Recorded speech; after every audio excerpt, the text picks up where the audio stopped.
राज्यातल्या 29 महानगरपालिका निवडणुकीसाठी मतदान सुरू. मतदानासाठी चोख बंदोबस्त. उद्या मतमोजणी. नागरिकांनी मोठ्या संख्येने मतदान करून शहरांच्या जडणघडणीत योगदान देऊन लोकशाही प्रक्रियेत सक्रिय सहभाग नोंदवण्याचं निवडणूक आयोगाचं आवाहन. पंतप्रधान नरेंद्र मोदी आज राष्ट्रकुल देशांच्या केंद्रीय कायदेमंडळांचे अध्यक्ष आणि पीठासीन अधिकाऱ्यांच्या 28व्या परिषदेचं करणार उद्घाटन. नीती आयोगाच्या निर्यातीसाठी सज्ज असलेल्या राज्यांच्या क्रमवारीत महाराष्ट्र अव्वल स्थानी.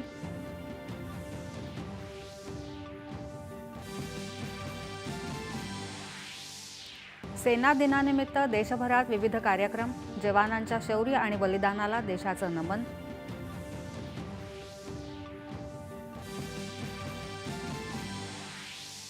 इराणमधल्या परिस्थितीबाबत इराणच्या परराष्ट्र मंत्र्यांची एस जयशंकर यांच्याशी चर्चा. इराणमधल्या भारतीयांना तत्काळ मायदेशी परतण्याच्या सूचना.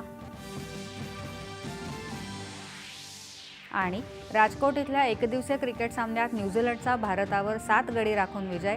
मालिकेत 1-1 अशी बरोबरी. नमस्कार.